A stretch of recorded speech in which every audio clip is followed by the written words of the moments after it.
Equal to ln of sine x differentiate. So അതിൻ്റെ മുന്നേ what is d by dx of ln x? d by dx of ln x is equal to 1 by x അല്ലേ? And d by dx of sin x equal to cos x. Okay. So f of g of x whole dash എന്താണ്? അതായത് f of g of xന്റെ derivative എന്താണ്? f dash of x into g dash of x അല്ലേ? So ഇവിടെ ഇത് കണ്ടോ, y is equal to ln of sin x എന്ന്. So ഇത് f of g of x എന്ന് പറഞ്ഞിട്ടുള്ള ഫോർമുലയിലേക്ക് എടുക്കുന്നത്. സോ dy by dx എന്ത് വരും? dy by dx is equal to ln of sin x അല്ലേ? സോ ln xന്റെ derivative 1 by x. ln of sin x എന്ന് പറയുമ്പോൾ 1 by sin x into d by dx of sin x അല്ലേ? Equal to എന്ത് വരും? 1 by sin x into d by dx of sin x എന്താണ്? cos x അല്ലേ? Equal to cos x by sin x എന്ന് പറഞ്ഞാൽ cot x. Okay, next question, y is equal to ln of tan x plus cot x.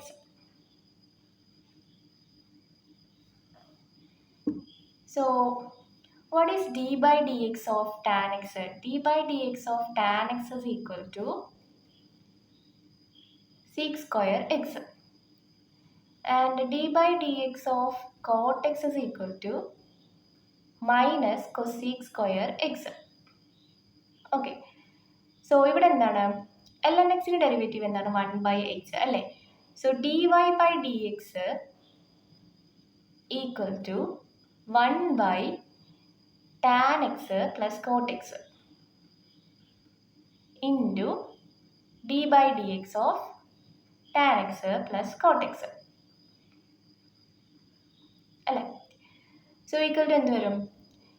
d by dx of tan x plus cot x എന്ന് പറഞ്ഞാൽ d by dx of tan x plus d by dx of cot x അല്ലേ? So d by dx of tan x എന്ന് പറഞ്ഞാൽ എന്താണ്? sec square x അല്ലേ? So എന്തെടുക്കാം? sec square x plus d by dx of cot x. എന്താണ് d by dx of cot x? Minus cosec square x. സോ എന്ത് കൊടുക്കും? Minus cosec square x divided by tan x plus cot x. Next question, y is equal to ln of x raised to x. So ln of x raised to x എന്നല്ലേ? ln of x raised to n എന്ന് പറഞ്ഞാൽ എന്താണ്? n ln x അല്ലേ? So നമുക്കിതിനെ എങ്ങനെ എഴുതാം? y is equal to x ln x എന്ന് പറഞ്ഞ് എഴുതാം അല്ലേ? സോ എന്ത് വരും? dy by dx കാണുമ്പോൾ ഇതെന്താണ് വരിക? പ്രോഡക്റ്റ് ആണ് അല്ലേ? എക്സ് ln x, രണ്ട് ഫംഗ്ഷൻ അല്ലേ? എക്സും ഉണ്ട് അതേപോലെ ln x ഉണ്ട്, രണ്ട് ഫംഗ്ഷനാണ്. അതായത് യു വി ഹോൾ ഡാഷ് എന്നുള്ള രീതിയിൽ. യു വി ഹോൾ ഡാഷ് എന്ന് പറഞ്ഞാൽ എന്താണ്? U into v dash plus v into u dash. Product rule, അതായത് ഫസ്റ്റ് ഇൻറ്റു സെക്കൻഡിൻ്റെ ഡെറിവേറ്റീവ് പ്ലസ് സെക്കൻഡ് ഇൻറ്റു ഫസ്റ്റിൻ്റെ ഡെറിവേറ്റീവ്. സോ ഇവിടെ എന്ത് വരും? dy by dx equal to dy by dx of x ln x equal to എന്താണ് വരിക? First into സെക്കൻഡിൻ്റെ derivative അല്ലേ? എക്സ് ഇൻറ്റു സെക്കൻഡിൻ്റെ ഡെറിവേറ്റീവ്, അതായത് ln xന്റെ derivative 1 by x plus second into ഫസ്റ്റിൻ്റെ ഡെറിവേറ്റീവ് ഈക്വൽ ടു എന്ത് വരും? ഈ എക്സിനെയും ക്യാൻസൽ ചെയ്തൂടെ? അപ്പോൾ എന്താണ് വരിക ഇവിടെ? 1 പ്ലസ് ln x അല്ലേ? 1 പ്ലസ് ln x എന്നിട്ട്